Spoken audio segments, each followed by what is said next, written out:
My beloved brothers and sisters, gather close this day. Let us talk about a place far away, yet deep in the soul of our shared ancestry. Let us talk about Burkina Faso, the land of the upright people. For too long, the northern Sahel has been described by outsiders as nothing more than a desert of silence, a place where the sun bleeds the color from the earth, and the endless shifting sands swallow up hope, history, and humanity itself. We talk about isolation so profound that a mother's prayer could not carry her sick child to a doctor in time. We speak of communities cut off from the capital, Ouagadougou, not by a river, but by decades of neglect and the harsh, unforgiving hand of geography. But hear me now, when despair reigns supreme, a visionary will always rise. A young man, a soldier, a captain, a man named Ibrahim Traoré, stepped forward. He did not offer soft words or gentle promises. No, he offered a defiant challenge to the desert itself. He declared the Desert Highway Project, 420 kilometers of asphalt, concrete, and sheer, undiluted will, slicing through the heart of the barren land. A staggering investment of nearly $280 million. He calls this road not just infrastructure, but a path to dignity, a path to survival. The question before us, my friends, is not just about dollars and asphalt. It's about the spirit. Can one nation's defiant dream truly pave a road to redemption? Or is this bold undertaking a gamble that risks swallowing the last vestiges of hope? Stay with us. We are about to walk this dusty road together, from the dust of the announcement to the climax of the construction and beyond. If you believe that the story of African self-determination, the story of our people rising against all odds, deserves to be told with truth and gravity, then I ask you right now to hit that subscribe button and join our fellowship of truth seekers. Don't just watch the headlines. Understand the heartbeat beneath the asphalt. Hark, my brethren! The word came forth from Ouagadougou, the nation's beating heart, yet for too many years it felt like a distant, self-absorbed pulse. Think of the irony. A nation called the land of the upright people, yet its children were bent low by hunger, by isolation, and by the constant corrosive threat of the extremist. The Sahel region, the vast northern expanse, was a wound that refused to heal. It was a place where a farmer's bounty rotted in the heat because there was no road, no path to market. Then there was the moment. The day when President Traoré stood before the people, not just as a figure of authority, but as a man burdened by the collective suffering. He didn't speak in the cautious, measured tones of a seasoned politician. No, he spoke with the fire of a prophet announcing a covenant. He declared the Desert Highway Project, a testament of faith, not a feasibility study. He laid out the vision, 420 kilometers, linking the capital to Dori and pushing onward towards the borders of Niger and Mali. This region has long suffered, forgotten by those in power and tormented by those who seek to sow chaos. 420 kilometers. Do you understand the magnitude of that undertaking, beloved? It is the defiant geometry of hope. It is a straight line drawn across the crookedness of decades. Engineers explained that this project would require advanced techniques just to resist the eternal enemy, the shifting sand. It would require constant, tireless maintenance to prevent collapse. But it would also generate an estimated 25,000 direct and indirect jobs during its construction phase alone. A true chance for honest labor. The investment? $280 million. Stop and consider that figure. For a nation that struggles, whose budget is stretched thin as worn linen, that sum is not just a budget line. It is a spiritual offering. It is the nation taking its last, precious gold and casting it into the furnace, praying for a shield and a sword. The people rejoiced. Not the elites, not the politicians, but the ordinary folk. The young workers, who for the first time saw a purpose beyond idleness. They saw the chance to earn, to sweat for a wage that was honest. The market women, their faces etched with the memory of long, dangerous treks, imagined trucks carrying their goods swiftly, safely. And the mothers, oh, the mothers, they saw that asphalt as a lifeline, a denial of the desert's power to snatch away their children. In their eyes, Ibrahim Traoré was no longer just a distant soldier leader. He was becoming the builder of national destiny. This, my friends, is the genesis of the dream, a desperate, necessary act of audacity. It is the declaration that we will no longer wait for the hand of foreign powers to rescue us. We will pick up the shovel ourselves, and we will carve our future out of the sand. But hear the whispers. Even as the sun warmed the cheering crowds, the shadow of doubt fell heavy. The intellectuals in Ouagadougou, the skeptics, the policy analysts, they raised their voices, thin and sharp like a desert wind. "Where will the money come from?" they cried. They warned that desert road projects are often financial sinkholes, costs doubling, even tripling, until they become a debt burden that suffocates future generations. They questioned the very priority. Why a highway, President Traoré? Why not food security? Why not immediately fix the failing healthcare system? To them, this was a magnificent distraction, a symbolic legacy built on shaky financial ground. So here is the dilemma, laid bare before the Lord. On one side, the passionate, guttural cry of the people for dignity and connection. On the other, the cold, hard arithmetic of the economists and the chilling history of nations drowning in debt. Was this announcement a foolish vanity, or was it the necessary catalyst, the spark that a generation needed to believe in its own power? We must ask ourselves, when the house is burning, is the biggest risk in acting boldly, or in waiting cautiously until the fire consumes everything? The road was declared, the funds were earmarked, and the nation held its breath. But the biggest challenge was not the shifting sand, beloved. The biggest challenge was the shifting political ground, where an old, violent enemy lay waiting to challenge the very foundation of this new dream. Praise God! The bulldozers rolled. The promise became physical. When those massive steel machines began to bite into the silent, unforgiving desert sand, a collective gasp of breath went out across the nation. For the people of the North, it was more than the breaking of ground. It was the breaking of a curse. They watched the surveyors, the engineers, the men in hard hats, and in their hearts they knew the state has returned. The government remembers us. The government framed the groundbreaking ceremony as a historic turning point. Ibrahim Traoré declared that each meter of asphalt laid would be a victory against despair, an act of defiance against the forces of violence that had long held the Sahel hostage. That declaration created a powerful climax in the national narrative, because for many citizens, the construction of the highway symbolized more than a road. It symbolized a fight for survival and sovereignty. But hear the word of the Lord. No dream of dignity is ever born without a fight. The moment that first stretch of asphalt was poured, the ancient enemy, the forces of division and darkness, rose up to challenge the light. The armed groups, those merchants of violence who had held the Sahel hostage for far too long, issued their wicked threats. They declared, with cold, murderous certainty, that they would not allow a government road to cut through their territories. They threatened sabotage. They promised bloodshed. They sought to turn hope into a graveyard. This, my brothers and sisters, was the climax. This was the moment of truth for Captain Traoré. What was the response of the young leader? Did he hesitate? Did he retreat to the capital? No. He looked upon the threat of the enemy and did what a true shepherd must do.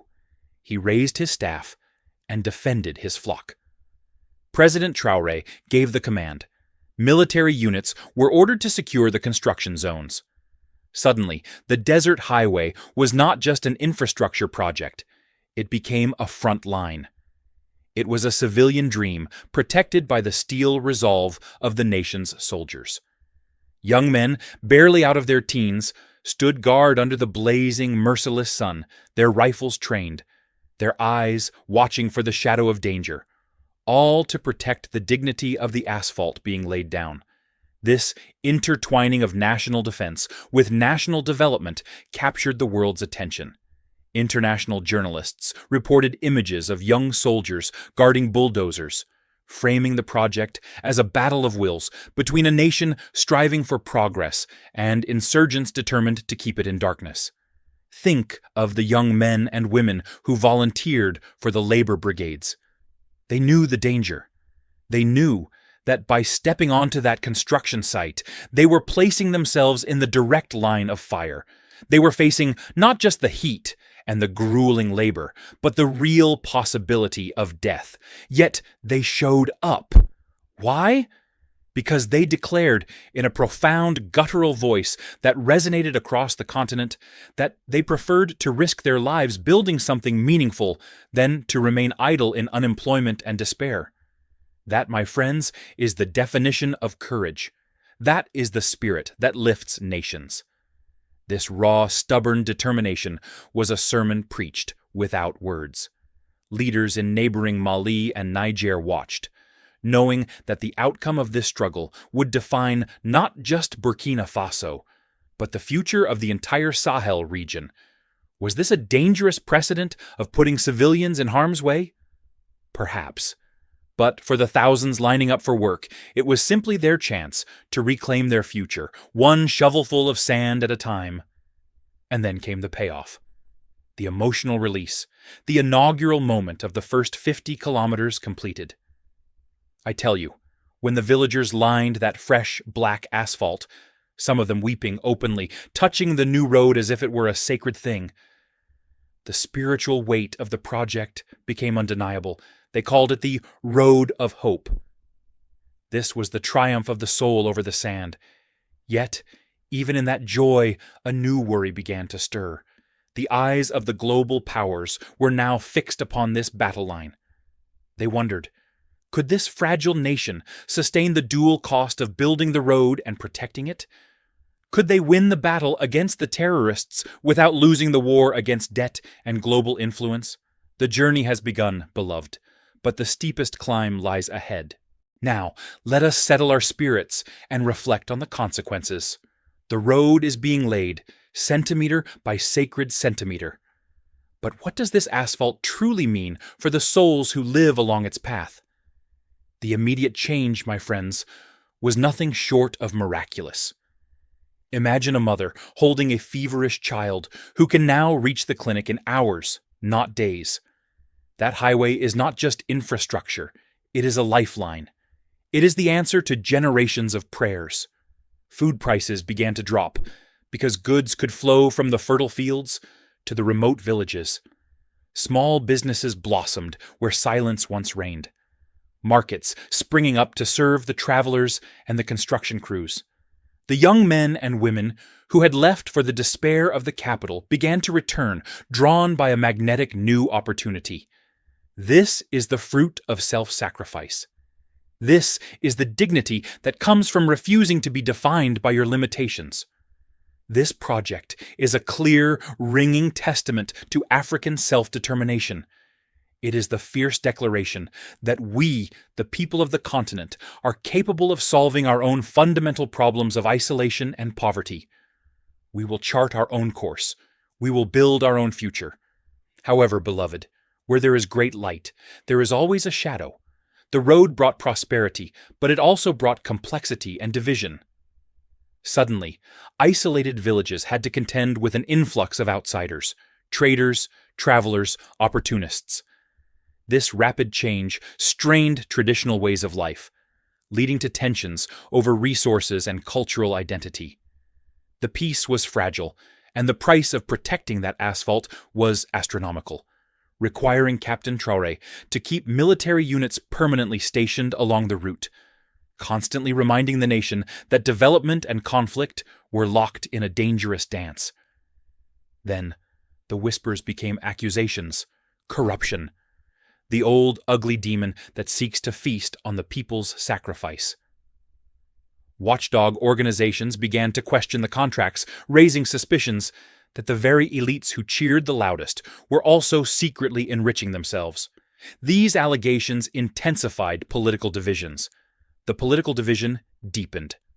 For some, the highway remained a unifying symbol of national pride. For others, it became a ticking financial bomb, a glorious spectacle masking systemic graft. The opposition parties, sharp-tongued and worried, highlighted the crushing financial reality.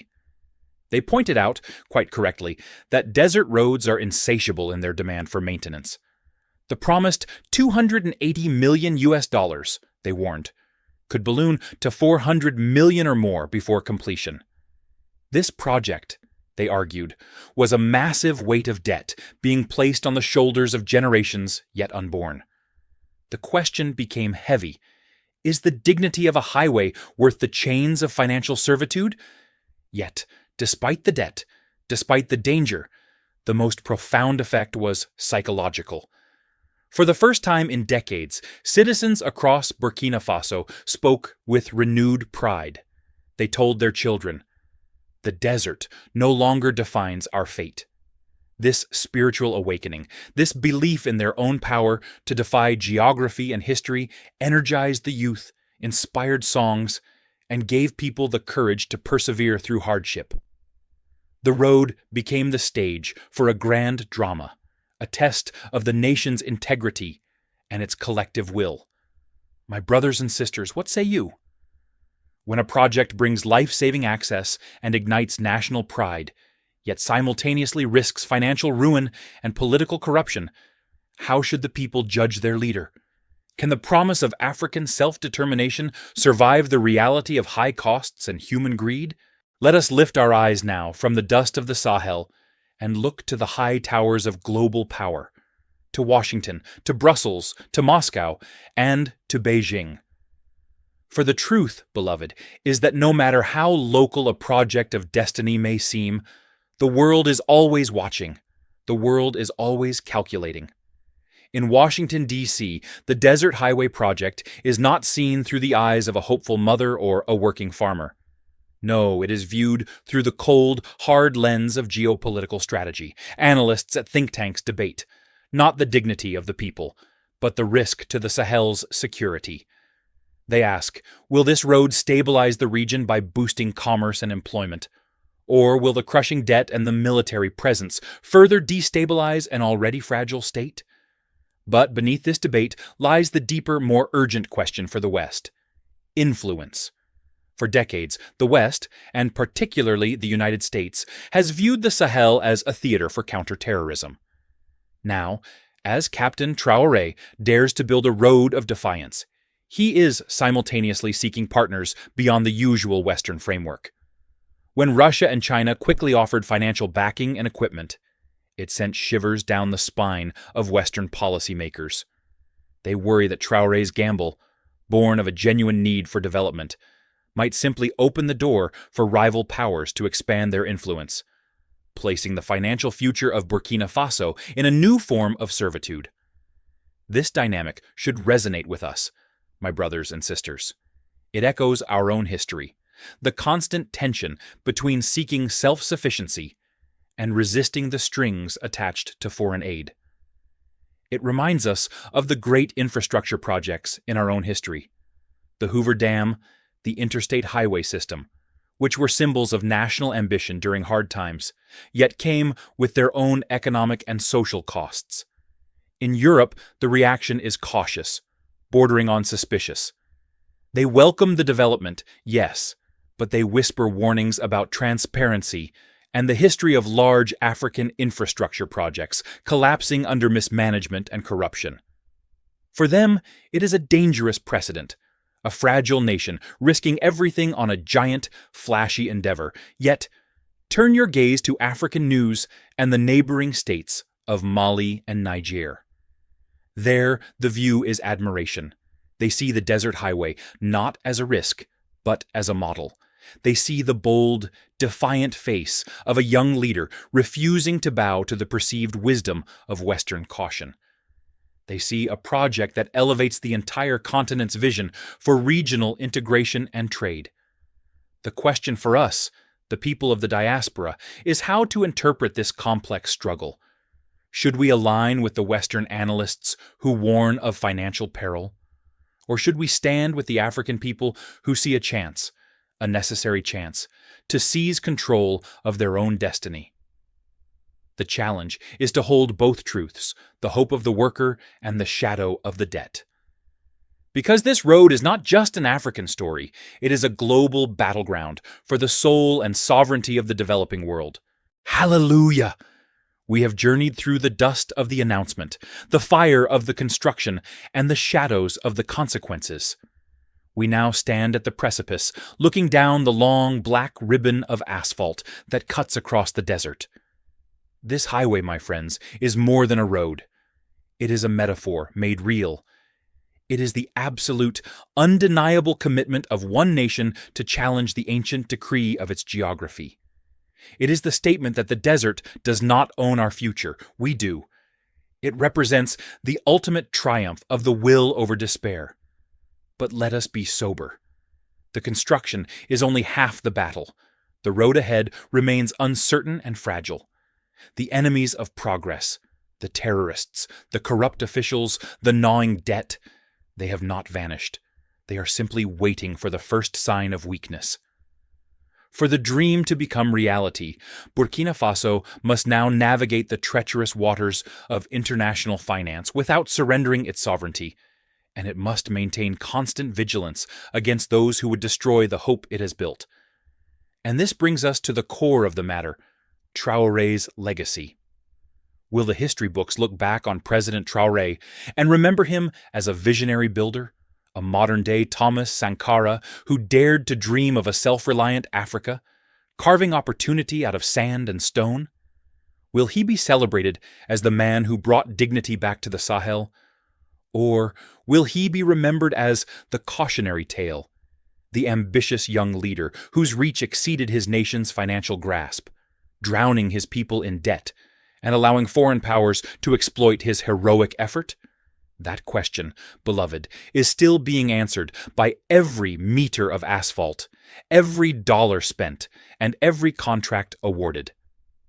The world watches, but the future of the nation rests on the fortitude of the Burkinabe people. The ultimate measure of Traoré's legacy will not be the money spent, but the spirit preserved. It will be the number of lives saved, the number of young people who find dignified work, and the depth of the national pride that remains long after the construction dust settles. This road must become more than just a path for commerce. It must become a path for national transformation and enduring spiritual independence. The world watches, yes, but the people of Burkina Faso hold the final judgment. They must decide if this highway is truly their path to hope, or if they must look elsewhere to find the leadership and the vision to carry them forward. The struggle is not over. It has merely changed its address. So, we come to the end of this profound meditation, my beloved. We have seen the desperate silence of the desert, and we have witnessed the defiant roar of a nation, determined to build its own destiny. The story of Burkina Faso's desert highway is not simple, for truth is never simple. It is a terrifying dance between the sublime vision of African self-determination and the brutal reality of debt, danger, and division. The road stretches before us, 420 kilometers of hope, but the journey is far from over. Will this project, born of necessity and courage, withstand the twin pressures of financial exhaustion and external interference? Will President Traoré prove to be the nation builder who delivered his people from isolation? Or will the weight of the Traoré's legacy become too heavy for the upright people to bear? We must not look away, my friends. This story is an urgent mirror held up to the entire continent. It reminds us that every step towards sovereignty, every claim to dignity, demands a monumental sacrifice. It demands that we confront the corruption within and resist the external powers who would turn our aspirations into their economic gain. The spirit of African self-determination must be fierce enough to conquer both the shifting sands and the shifting political loyalty. This highway is a prayer written in asphalt. It is a vow that the children of the Sahel will never again be forgotten. It is the final, undeniable proof that the African spirit, when pushed to the limit, will choose building over bombing and future over fear. I ask you now to reflect. Think about the mothers, the workers, and the soldiers standing guard under that fierce sun. Do you believe that their profound sacrifice is enough to secure the future they are paving toward? And how do we, the children of the diaspora, support the enduring spirit of African self-determination so that Traoré's legacy becomes one of triumph, not tragedy? Lift your voice in the comments below. Tell us if you believe this is a noble risk worth taking. And if you have been moved by this truth, if you recognize the importance of Africa claiming its destiny, then honor this story by subscribing. Join this movement of awareness and help us shine a light on the bold, beautiful, and complicated journey of a continent rising.